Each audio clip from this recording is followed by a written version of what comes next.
Recon flight concluded. Captured a V2 rocket. It's ready for launch. Launching captured V2 rocket. Cook those trouts.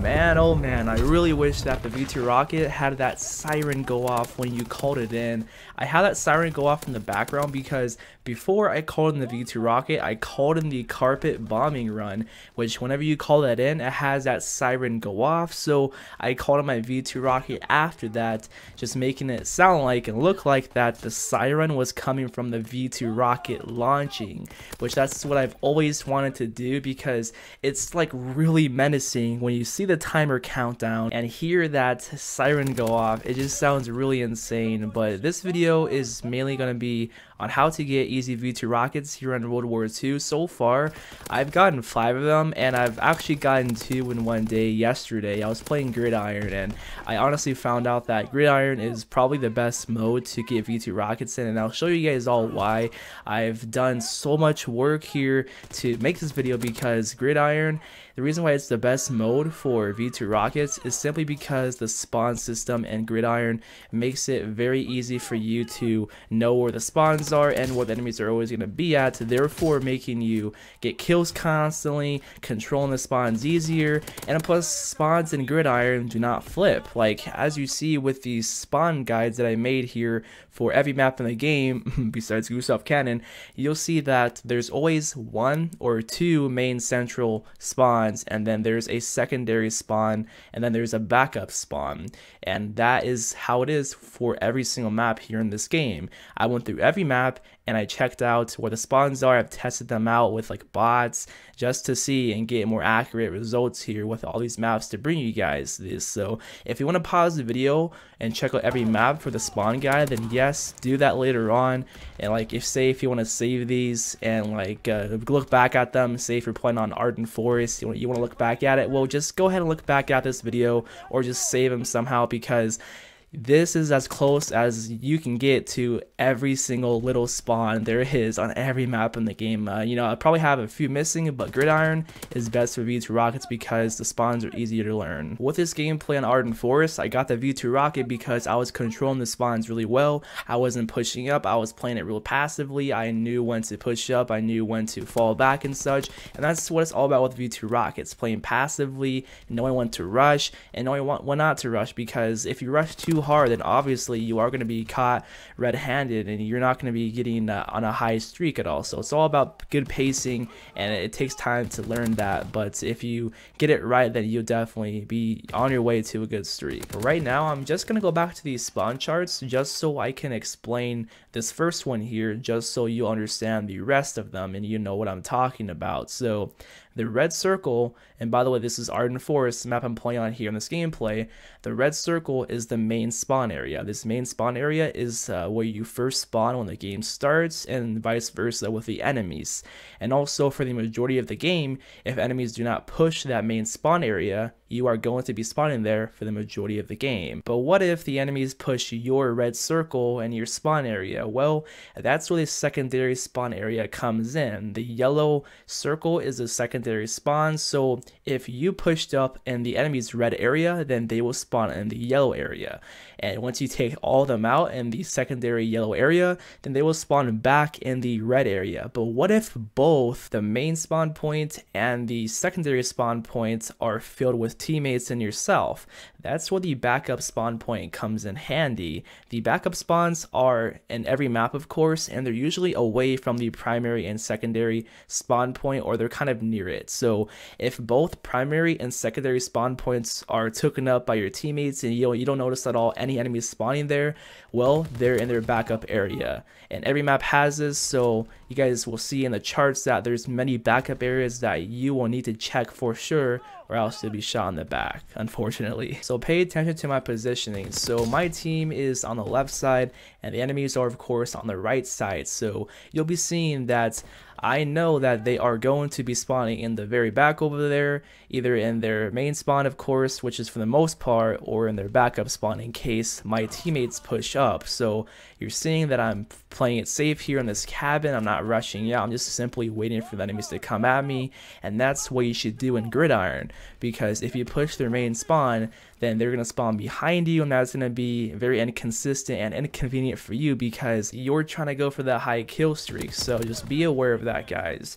But on to like some class setups. It's all about finding what works for you, what's your best gun, what's your favorite gun, but be sure to use the best guns in the game, the bar, the Lewis, the grease gun. Use the better guns in the game and create a class that works best for you. Personally, I like running these few classes here. For example, this one here is my anti-UAV and nade class, so I have flanker for my basic training to stay away from UAVs. I have armored because I hate getting killed by grenades and stunned by, like, say, concussion grenades too, so that's annoying. I have an STG as well. Have whatever weapon you want.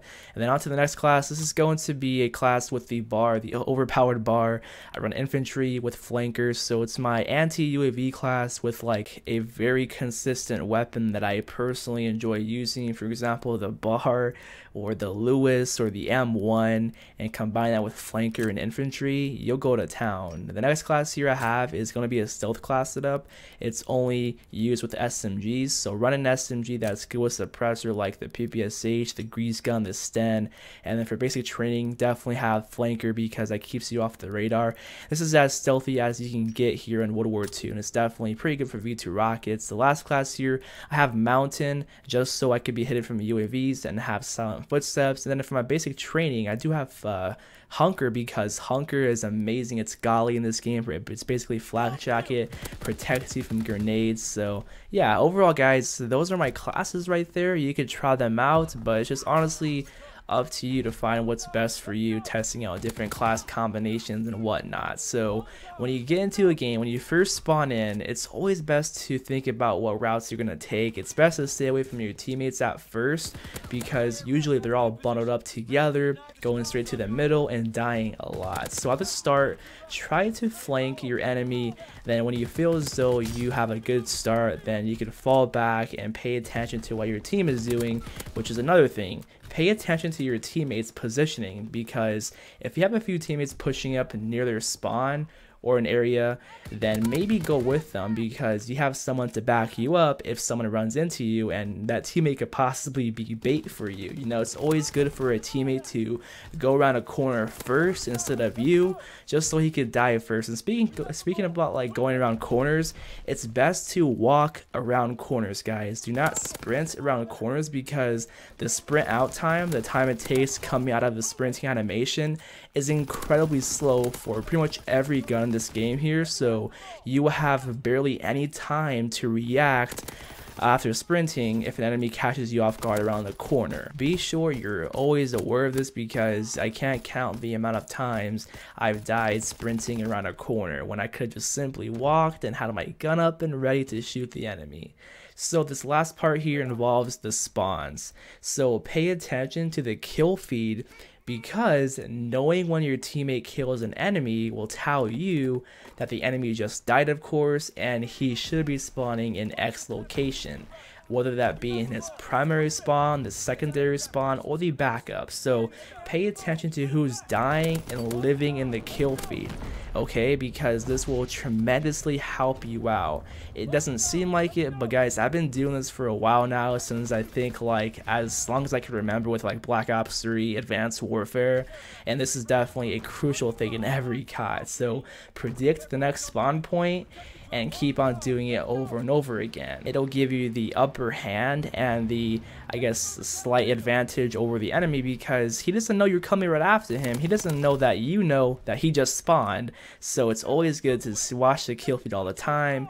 just to know where the next spawn location is going to be, if that all makes sense to you guys. So all in all, that's pretty much the entire video. That's all my tips I have for you on how to get somewhat easier V2 rockets. And that's the thing, V2 rockets aren't easy at all. These tips are there for you to have an idea of what to do, just so you have that in the back of your mind, and you'll be a better player by doing and repeating all this stuff that I just said all the time, constantly in every match you play. So eventually you'll be getting on those high kill streaks and getting that V2 rocket, of course. And just one thing to mention, V2 rockets are extremely random as well. You know, everything is not going to go in your favor every game you play, because of course there's lots of nade spam, there's lots of tactical concussion grenade spam, there's bayonets coming around corners, there's of course incendiary shotgun fire shells. There's so much random stuff that happens in CoD to the point where it's really not going to be that simple and easy 1, 2, 3 that you're going to get a V2 rocket. It takes time and effort. So Call of Duty is a random game, but guys, that's the entire video, and I'll see you on the next one. Peace out.